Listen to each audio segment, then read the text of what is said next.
All of my Evo friends, listen up. If you like Evos, listen up. If you're watching this video, you probably like Evos. So listen up. The latest Vossen drop just went live. The Evo drop I've been talking about the last couple days is now live on the website right now. So here is our hoodie we're dropping. Backside of the hoodie with all the Evos on it. Evolution down the side. And the front side, Vossen logo with the Mitsubishi logo. Evo, Vossen. We have that same exact colorway, black and yellow on a t-shirt. And also a gray tee with hyper blue. So freaking sick. Look at the detail of the print quality on these cars. It is so freaking cool. I did decide to come out with a limited print of that design as well. Very high quality, extremely high quality prints. It's like a steel blue color down the side. We are going hard on the Evo stuff. Last but not least, windshield banners. Every windshield banner we've ever done is just some sort of Vossen banner. This time around, I decided to pop out an actual Evolution banner. And in the background, if you look closely, in like a matte black, it says Vossen. Pretty sick. It's so sick that I actually want to put the banner on my car. I'd slap it on this little girl, but we ain't got no windshield. So the next best option is to put it on the Blue 9. Yeah, this car's filthy. I know. She needs an entire bath. Let's see if I can be good enough to get this thing on myself. We make all of our banners out of very, very high quality laminated air release vinyl. I would definitely not recommend doing this yourself unless you've wrapped a ton of cars. Get one of your boys to help you out. It'll go much smoother. Dang, boys. I gotta do more of these car specific banners. That is so sick. Live right now. Link down below. As always, I appreciate your guys' love and support of the drops. Any order over 150 bucks, shipping's on me. As long as you're in the States. Thank you, and let's get to work on the Evo. Before we get cracking on the Evo 8 build, I'm gonna attempt to just fix this steering angle sensor issue on the STI. So it's throwing a code for, it says DCCD steering angle sensor, and yeah, I'm just gonna pull off the airbag, pull off the clock spring. I believe the steering angle sensor is gonna be right behind the clock spring. And before I just spend a couple $100 buying a brand new one, because I think they're about $400, I'm just gonna see if there's anything obvious going on with it. And hopefully we can just, keep this thing within budget, being that it is a budget build, and see about just either fixing or, I don't know. Let's just take it apart and take a peek. So the first thing I'm gonna do is, of course, disconnect the battery. And then to get the airbag off, let's see.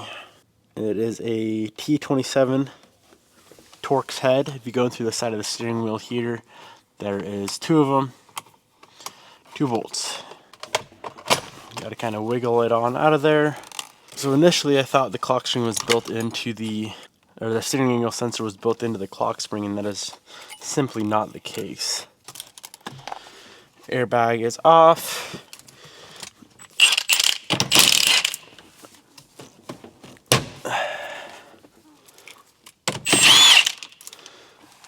Steering wheel is off. So this right here is the clock spring. So kind of interesting. This guy is supposed to be bolted down. It's just flopping. It's just chilling. And I don't think that's a problem, but it's a little bit suspect. So the clock spring looks like it's bolted to the angle sensor with a few small screws. So this guy right here is our steering angle sensor. Okay. Well, I tried, and I've concluded that the steering angle sensor has got to be shot on that thing. So moving on to the Evo. The biggest and most important thing that I need to get tackled today is that turbo return line. As soon as we get that done, I can get the starter back in. We can actually crank this thing over, and we can see if it's going to build oil pressure. I just want to hear this thing freaking turn over, man. I don't even care if it starts at this point. So here's the bung that we need to weld onto our oil pan. Now here's the tricky part. Our oil pan is Cerakoted, And I'm pretty sure the only way to get off Cerakoting is with the sandblaster. I'm not the biggest fan of sandblasting oil pans, but I guess we'll figure that out. We'll cross that road when the time comes. Okay, so as you can see, there ain't much space to work with, but this is gonna help out quite a bit, just putting this bung right on the pan. This is gonna be quite a bit more difficult than I initially anticipated. We're gonna have to pretty much weld up the entire current return holes, because there's three. There's the main one for the actual return, and then 2 bolt holes, and then pretty much relocate to where the return is going in. All this because of the freaking exhaust manifold that shifted our turbo over like an inch. I could just buy a new exhaust manifold. I might do that. I was hoping ETS made a manifold because they're very, very close to me. We could have that thing tomorrow, but they don't make one that works with our setup. We'd have to change pretty much everything, it looks like. So I'm just gonna go ahead and modify our oil pan. That should be the last thing that we need to modify to get this whole setup to work. Where that yellow marking is, that is where the bung, the outer edge of the bung has to go. Well, this thing's definitely well sealed. I don't think she would have been leaking anytime soon.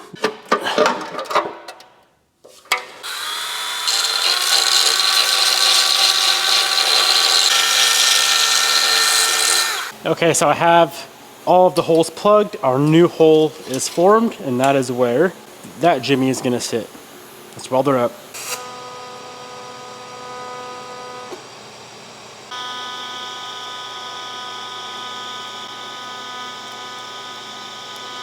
A couple hours later, our bung is welded on, right in place. Just confirmed everything's gonna work as it should. Now I'm gonna go ahead and sandblast this thing. That is the only way to get the Cerakote off, and of course I'm not gonna install it on the car looking like that. That is janky looking. I did decide to go with powder coat this time instead of Cerakote, purely just because of the speed. Oh, I'm missing something. As soon as powder coat cools down, it's ready to run.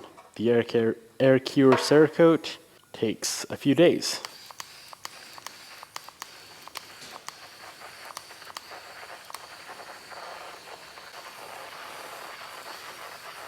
This, of course, is Blackjack, which will look pretty much the same as the Cerakote that was on here. Finally, our pan is done. Bung is welded in. This thing is 100% cleaned out, spotless. Of course, if you're gonna blast the pan or any sort of internal engine part that has internals, right? Oil goes in here. You gotta make sure you do your due diligence with cleaning. Let's get this thing sealed up, get it back on the car, and finally be done with this whole freaking manifold saga. If I knew it was gonna be this difficult, I of course would have never ran this manifold. I sure hope this son of a gun don't leak. It's of course much easier to get things properly sealed up while the motor's on a stand, but I think we should be all right. As long as my weld is good enough, we'll be in the clear.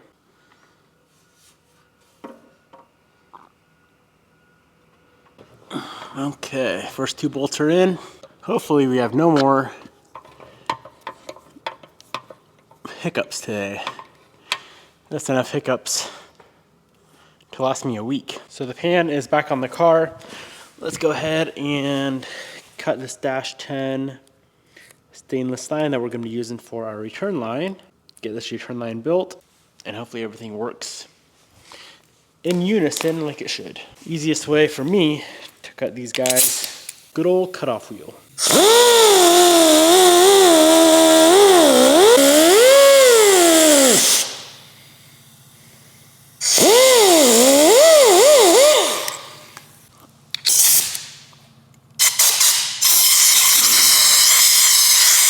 So the one side is going to be a 45 that goes into the pan.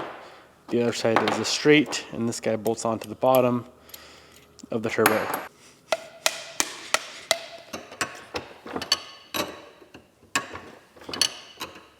Our beautiful return line is finished. Now there is a lot happening up in this area. We got, of course, the return line. There's the starter, lower intercooler pipe, and the down pipe. So it's kind of a step-by-step type of thing. You gotta do it in the right procedure, right order. Everything with the turbo kit is finally finished up. You can see the down pipe is in, about 1 millimeter away from the freaking starter. Man, oh man, that was a lot of work. I did have to trim the starter heat shield on the other side to clear the new turbo feed line, or the turbo return line, which you can see right there. Overall, that was a pain. But as of right now, we should be able to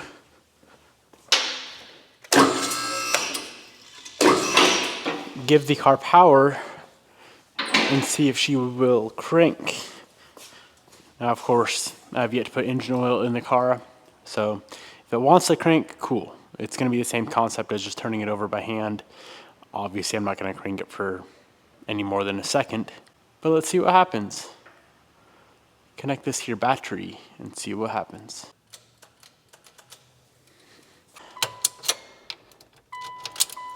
Well, boys, I tried to crank. She doesn't want to crank. That's fine, I'm not worried about it. There's about 1 million other things that I actually need to take care of before I even try to get even crank or start or anything of the sort. So let's just start buttoning things up, starting with wiring, things on the back of the manifold, all that fun stuff. So there are 4 ports on this manifold here. One is going to be for our map sensor. This is a 4-port map sensor we're going to be, or not a 4-port, a 4-bar map sensor we're going to be running. One port is going to be for boost pressure. One is going to go to the blow-off valve, and one is going to go to the fuel pressure regulator. I've recently been a pretty big fan of liquid thread sealant instead of the tape. I became a fan of it on the Type R build.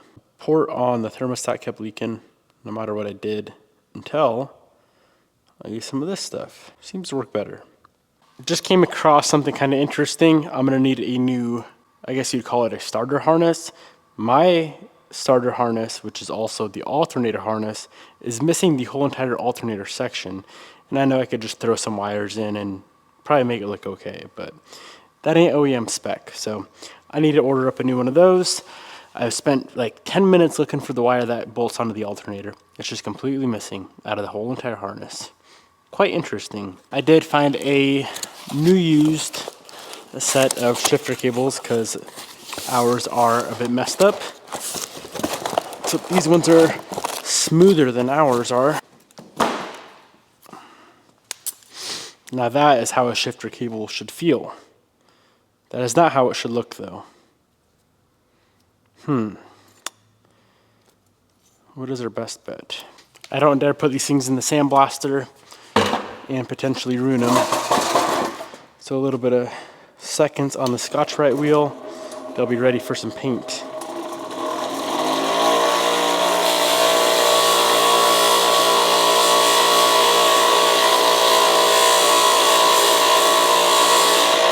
All right, got those pieces all cleaned up.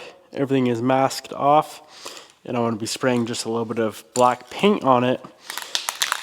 I wish you could just buy these brand new. That's what I would have done. I'm pretty sure you can order the 6-speed cables brand new. 5-speed, of course, the ones that everyone needs or wants, you cannot get. Instead of watching paint dry, I figured let's go ahead and pull these crusty cables out of the car, which I know is not a fun ordeal, but it's not that bad.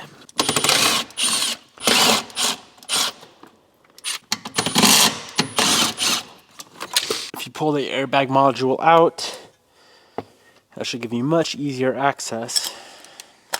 Well, it helps that my whole freaking interior's still torn apart. But with a really, really, really long extension, we should be able to access the bolts on the firewall.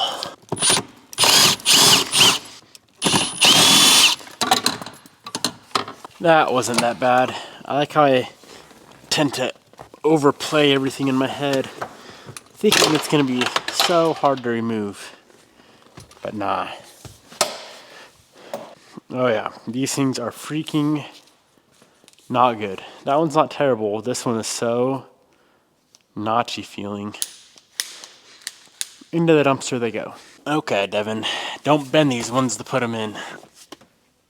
Paint is hopefully dry enough to not get scratched up going through. I'm very, very curious how this is all gonna feel finished up. Okay, cables are in. Let's go ahead and get the shifter installed. And hopefully it feels like it should. I'm assuming it will. It was all assembled a couple weeks back. And as you guys can remember, if you've seen that video, this thing did not shift good whatsoever. Very, very crusty.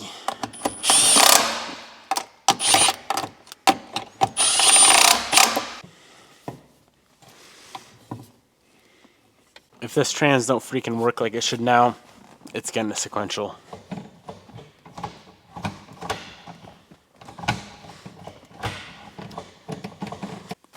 I would say that's pretty freaking solid.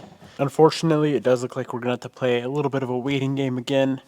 Waiting on some parts. I just need to find a actual charge harness or battery harness. And that's really the main thing I need. I could always pull it off the Blue 9, but I'm not gonna start. That's a pretty big thing to start ripping apart. I'd have to pull the manifold, intake manifold, and all that jazz off if I wanted to get that harness off of that car. So yeah, that's gonna be a wrap.